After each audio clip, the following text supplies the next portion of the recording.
Well, it's a common question when you are getting to know someone. What's your favorite color? Well, next time you ask this, wow them with some extra facts about the meaning behind your favorite color. And Danny is live at the Denver Museum of Nature and Science today to check out an exhibit that can help with this. Oh my gosh, Danny, how fun! Yeah, it's so much fun, Claudia. I've already learned so much, and just so you know, my favorite color is kind of like a teal, like if you think like oceany teal. Ooh, I want you to think about yours because I'm going to come back to you and ask you about it later.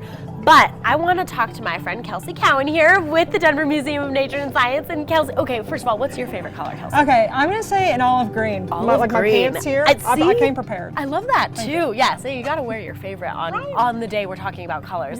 This exhibit is so incredible. We've been obviously talking so much about it already this morning, and I am just thrilled to have everybody at home experience this with me. First of all, where are we standing in the exhibit? Tell me about where we are. Yeah, okay, so as you move through this wild color exhibit, you go through rooms of color. So we came from the red room, just how you learn the rainbow. Of course. So now we're in the orange. Yeah. So there's kind of the music that changed. We have a lot of specimen over here that all fit that theme of the color that we're in right now. Yeah. And of course it just moves right into our next color, yellow. Amazing. Yeah, so as you guys saw at the top of the show, I did start out in our red room, but I want to shift towards yellow a little bit here. Say hi to our friend Nemo there in the background.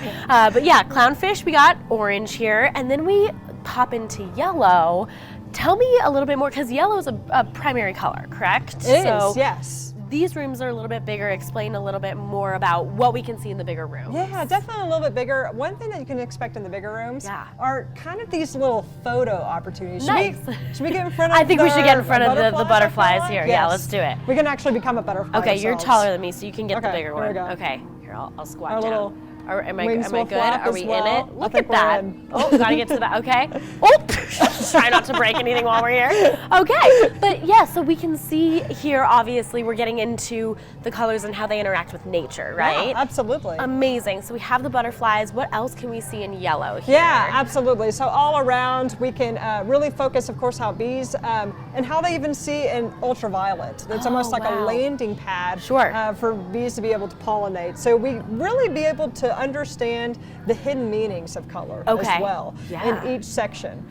So even as looking over to green, the next room, we talk about camouflage. Wow. So specific critters and minerals and specimen that we have in that exhibit or that area, how they camouflage to their surroundings, that canopy. Oh, wow. And again, talking about your favorite, that olive green in there a little bit too. Of course, of course. Let's talk about the age range for this exhibit. We've seen a lot of kiddos running around here. Pretty good for everybody? Absolutely.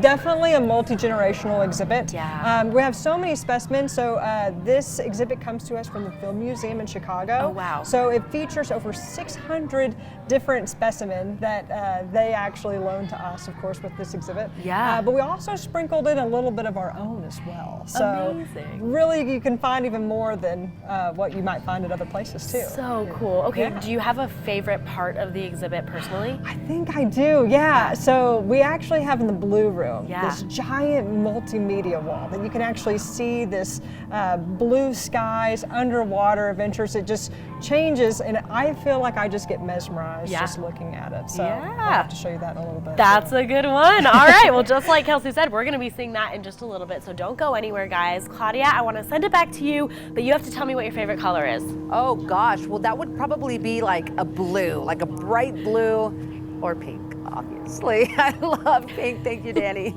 Welcome back, everybody. We're live here at the Denver Museum of Nature and Science talking about color and nature. It was so great. It's been such a beautiful day, a beautiful exhibit. I'm here with Kelsey, and Kelsey, you were mentioning this incredible blue room behind you, which is such an amazing exhibit with the wall. So tell me all about this part of the Of course. Okay, so this is one of my favorite things, this blue multimedia wall. You can see the reflection.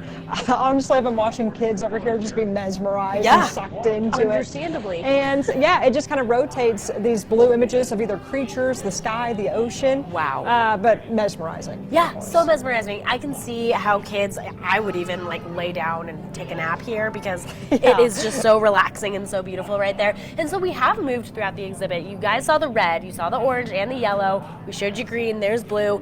Let's talk about purple behind us here too. I love the octopus. That is the best. Yeah, there's giant murals, of course, of all these creatures. More specimen too. It leads right into our ultraviolet room too. Where you can actually see what specimen looked like before and after ultraviolet, which might even change their color altogether. Wow, so cool. Okay, so much to experience.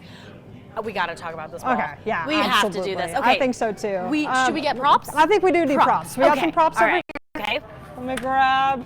Do you want to take the DMNS? Take the DMNS. I'm going to take the mountains over here. Perfect. Now, this is a CMYK wall, which stands for cyan, yellow, magenta, and key color. Wow. But it creates these epic shadows. Yeah. You can see like all of these crazy colors that these shadows were able to create. So cool. I feel like you just see people dance all around here too. I could do that. I could do that all day. It's so cool. Fun, right? Amazing. Okay, and there's so much to do interactively here too. I know that you were talking to me earlier about a scavenger hunt. Yeah, Tell me about that. Actually at the beginning of when you actually even walk into the exhibit, one interactive that families can do, or anybody of all ages, is take the scavenger hunt and be able to actually see this exhibit in a different way. Very cool. Okay. And something else that we have too, we can actually even kind of walk over here. Yeah. We actually have even a volunteer facilitating a natural dyes, but specifically talking about Colorado. So there's a lot of things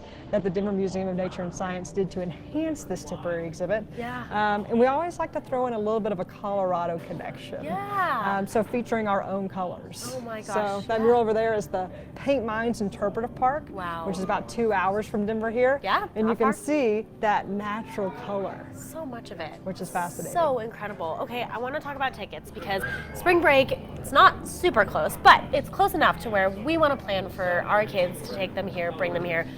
How does it work? Should we get tickets in advance? Yeah, you totally can, or you can come actually here at the door. It's going to be DMNS.org if you want to get tickets online before. Fortunately, this exhibit is free with admission. So as long as you can just get a ticket, it'll actually work for the exhibit to come on in here, which is great. Awesome. So incredible. This is so great. Okay, Kelsey, you talked a little bit about your favorite part, that amazing blue wall there. What do you think has been the coolest part for a lot of people coming in and seeing this exhibit for the first time? Yeah, absolutely. I think in terms of those hidden messages that you don't really think about in nature and what meaning they evoke, whether it be emotional meaning or, of course, just what it can mean to like a specimen. So, for example, one thing that when we were back in the red room, we learned that red can actually attract. So it can attract a mate even. Sometimes it can be a warning. It can actually mean that you can stay away from me. I can be dangerous potentially too. So just thinking about all of those hidden messages that all of these colors in nature provoke. So huge, seriously. Kelsey, thank you so much. This has been so much fun. I've learned a lot, and this is honestly such a great place, guys, to come with the family, with the kids. Someone's coming into town, bring them here because it is so cool, so relaxing. You know we love it here at the museum. So let me give you some information to make sure that you have everything you need before you get out here, okay? So Wild Color is on display at the Denver Museum of Nature and Science through April 7th, so you have plenty of time to come and check out this incredible exhibit. Admission, like Kelsey said, is included with your general admission ticket. So get those tickets, plan your visit now. It's DMNS.org. Claudia, I'll send it back to you.